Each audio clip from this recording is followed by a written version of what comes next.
ఇక బంకర్లలోకి టెర్రరిస్టులు పీఓకే నుంచి వారిని తరలిస్తున్న పాక్ సరిహద్దులోని ఉగ్రస్థావరాలు ఖాళీ ఇండియా దాడి చేస్తుందనే భయంతోనే ఈ నిర్ణయం టెర్రరిస్టులను కాపాడుకుంటున్న పాక్ ఆర్మీ సర్జికల్ స్ట్రైక్ అనుభవంతో ముందు జాగ్రత్త చర్యలు చేపడతా ఉందట బంకర్లలో ఉన్నటువంటి టెర్రరిస్టులను సేఫ్ జోన్లకు తీసుకుపోతుందట ఇప్పుడు పాకిస్తాన్ ఎందుకంటే భారత్ దాడి చేసేటువంటి అవకాశం ఉందని చెప్పి సర్జికల్ స్ట్రైక్ చేసే అవకాశం ఉందని చెప్పి అనుమానపడి ఆ పని చేస్తాం ఇది పాకిస్తాన్ నీతి జాతి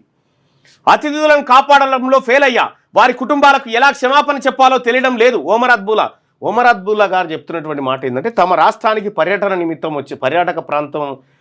ఏది ఆహ్లాదకరమైనటువంటి వాతావరణం కోసం వచ్చినటువంటి అతిథులను మేము కాపాడలేకపోయాము మేము ఫెయిల్ అయ్యామనేటువంటి మాట ఒమర్ అబ్దుల్లా చెప్తా ఉన్నాడు ఇక్కడ ఎస్ఎల్బిసి టన్నెల్లో ఉన్నటువంటి శవాల విషయంలో రేవంత్ రెడ్డి గారు ముక్కునాలకు రాయాల్సి వస్తుంది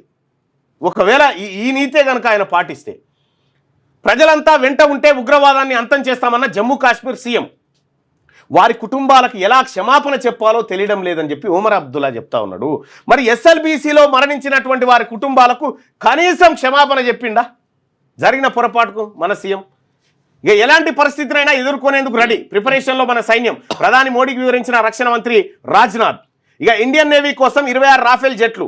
భారత్ ఫ్రాన్స్ మధ్య కుదిరిన 63,000 కోట్ల డీల్ ఇక ఈ ఇష్యూ దీనికి కూడా పనికి వచ్చింది ఓ రకంగా ఈ డీల్కు